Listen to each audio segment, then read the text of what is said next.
these group of people who all had hypoxia. That's a condition where you have lack of oxygen, right? And they all increase their oxygen saturation, which is really interesting. So you'll have to prove this to yourself to see if it's true, but you will find it is true. But by increasing your CO2, you can greatly help stress, anxiety disorders, panic attacks. You can decrease inflammation.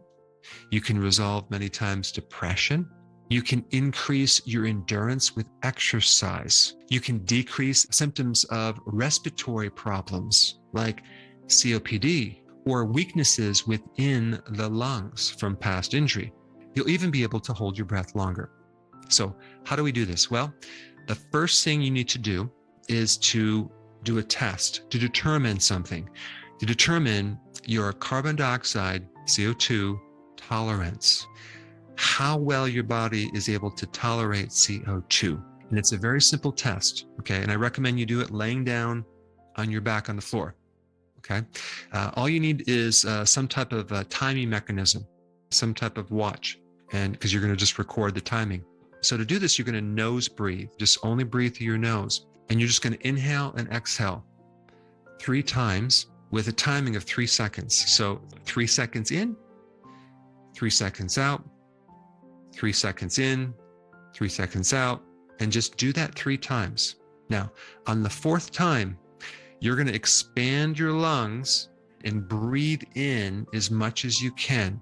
So that 4th inhalation is a very large inhalation. Now, as you time this next phase, you're going to be timing the slow, continuous exhalation of air from that inhalation.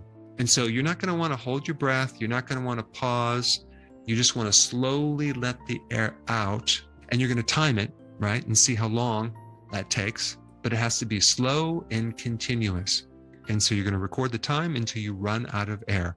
Okay, so now that you do that, okay, if it's 20 seconds or less, you're in poor condition as far as your respiratory system, your ability to tolerate CO2, your stress is probably pretty bad. You probably have a low tolerance to stress. You probably have anxiety. You probably can't exercise for a long time as well. You probably run out of gas. If you're between 20 seconds and 40 seconds, you're in the average group, okay? So not really great, not terrible, but right in the middle. If this exhalation is between 40 seconds and 60 seconds, you're above average, okay? Not really good, but you're definitely right in that intermediate area. You're definitely above average. Now, if that timing was between 60 and 80 seconds, you are considered advanced, okay? You have good stress tolerance. You have good endurance. You're in pretty good shape. You can handle stress pretty good. If you're over 80 seconds, you are in the category of elite, okay? This is like an elite athlete. You have excellent stress responses, excellent cardiovascular, great tolerance to CO2. So that is the goal, is to get you over 80. So what I want you to do right now is do this test and record your number in the comments down below, okay? I want to read the comments. I want to see results. I want to see where you're at. Now, the question is, how do we increase this tolerance to ultimately increase your ability to get oxygen in your cells? Because it's not just about oxygen, it's about the oxygen availability to the cells, which is dependent on the CO2. And again, we're just trying to balance the CO2 with the oxygen. So a couple things to do, okay? Start doing nose breathing. Keep your mouth shut when you sleep, right?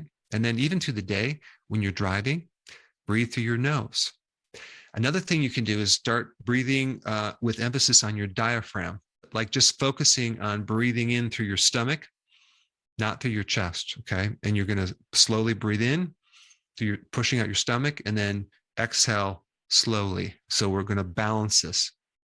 And I've talked about this technique to help you sleep as well. Start focusing on your sleep, making sure that your inhalation equals the exhalation. And that really helps you sleep. And now you know why, because it increases more oxygen, because it increases more CO2.